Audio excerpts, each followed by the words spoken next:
Саламатсыздар ма, құрметті достарым? Бүгін сіздерге мен үйлеріңізді жын шайтаннан, тіл көзден қалай аластап, қалай тазалау керектігі жайлы айтатын боламын.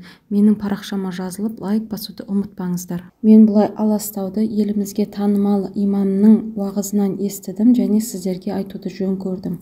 Алланың қалауымен үйлеріңізді жаман энергиядан, жын шайтаннан, тіл көзден тазалап тұрсаңыз, Аллах тағалам рахымын төгеді, үйіңізге әрдайым берекеде, гармонияда, молшылықта өмір сүресіз. Және пайғамбарымыз саллаллаху алейхи уассаламның айтқан хадисінде: үйлеріңді мазарға айналдырмаңдар, намаз, Құран оқып, Алланы еске алып отырыңдар. Шынында Бақара сүресі оқылған үйде шайтан жоламайды деп айтылған. Ал неліктен сумен аластаймыз деген сұраққа сіз өзіңіз ойланып қараңызшы. Алла тағала сондай суды бір қасиеті бар қылып жаратқан, адам онымен өзі тазаланады, үсті кірлесе, киімі, үйі кірленсе оны тазалайды, ішерге асы су. Яғни су адам өмірінде өте маңызды рөл атқарады. Су тіршілік көзі.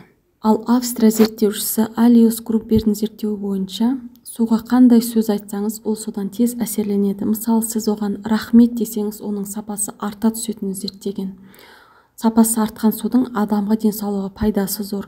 Және мысалы біздің ислам дінімізде тағамға, асқа отырар алдында дұға жасап, жақсы тілек тілеп, содан кейін барып асқа қолымыз созамыз. Бұның сыры неде деп ойлайсыздар? Ата-бабамыз бұрыннан білген. Дастархан басында көтеріңкі көңіл күймен отырған абзал.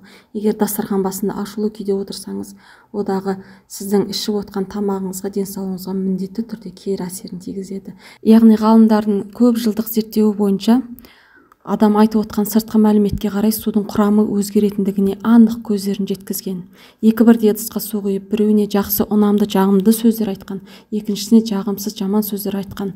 Сол кездегі судағы түзілген кристалдарға қарағанда жағымды сөз жазылған, айтылған кристалдар өте әдемі пішінде болып, ерекше мөлдіреген. Ал керісінше жағымсыз сөз жазылған судағы кристалдардың пішіні бөлініп, судың құрамы өзгергендігі анықталған. Міне осы себепті біз қасиетті Құран аяттарын суға оқып, онымен үйді тазартып, аластап шығамыз. Ең алдымен дәретті болғаныңыз жөн, және суды алдымызға қойып, бисмиллахир-рахманир-рахиміңізді айтып, Фатиха сүресін 3 рет, Ықылас сүресін 3 рет, Фалақ сүресін 3 рет, Нас сүресін 3 рет және Бақара сүресінің қасиетті аяты Аятул Күрсиді 3 рет оқисыз. Сүрелерді қағазға қарап оқысаңыз болады, және жатқа білсеңіз жатқа оқысаңыз болады.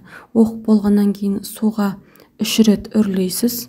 Сөйтіп ол суымызды аламыздағы таза құтымызға толтыра құямыз.